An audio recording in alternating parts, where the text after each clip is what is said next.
This is a 2016 Ford Expedition with the 3.5 liter Ecoboost engine, and the issue is it stops driving, it stops running while you're driving, and it goes into reduced power mode. Let's check it out. Okay, sitting inside the vehicle with the scanner hooked up, I went ahead and pulled the codes, and this is what we got. Throttle actuator, control system stuck. They're all the same code. And this code couldn't be more straightforward than it is. What this basically is telling us is that the throttle body is stuck. The throttle plate is stuck. That could be from a buildup inside the throttle body, but it's most commonly a fault within the throttle body itself. A lot of times the teeth on the gear inside break off and the throttle plate stick. So this basically tells us we need a new throttle body, or potentially you could clean it and get away with it for a little bit longer, but we're going to replace this one.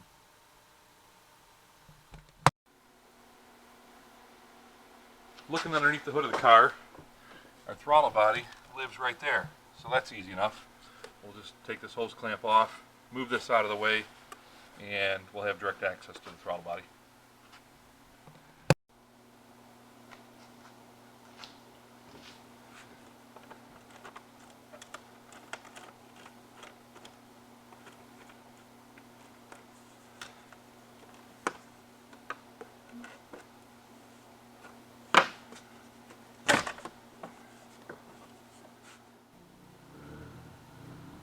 With this hose unhooked, we can just push that out of the way. There's one wiring connector right here. It's got a red locking tab. Pull that tab back with a flat blade screwdriver, pinch it, and pull that right out of there. And then there's one more hose clamp right there to disconnect. And then we should be able to push this tube down and out of the way. And then there's four 8mm bolts that hold the throttle body in place. And it's just an O-ring for a gasket. So it's pretty straightforward.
So as you see, the throttle body's loose, and I flip it over, and then right here on the bottom side there's a little wire clip that locates this wire right here. So just use a flat blade screwdriver, or if you have one of these tools, that's what it's designed for. Works great. Always do a comparison between parts before you go to install it to make sure it's right. A lot of times on stuff with that's electronic or electrical, that you can't return it once you've tried to install it. So it's a good idea to make sure everything matches up. In this case it does. And the new throttle body came with a new O-ring. You can see on the top of the O-ring there's a little tang right there that sticks off. And if you look at the old O-ring, right there's the tang. So it's a good idea to use the new O-ring. Pull the old one out, line it up correctly.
You want to make sure you don't leave any clamps loose. This is a forced induction. This is a turbo engine, so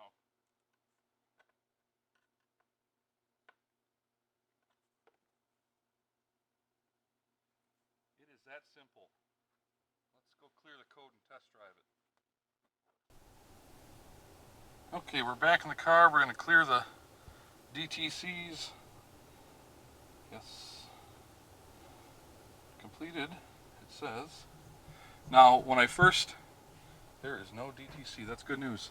When I first test drove this car, I made it a half a mile, and it took me 20 minutes to get back because it went into limp mode. So let's see what happens.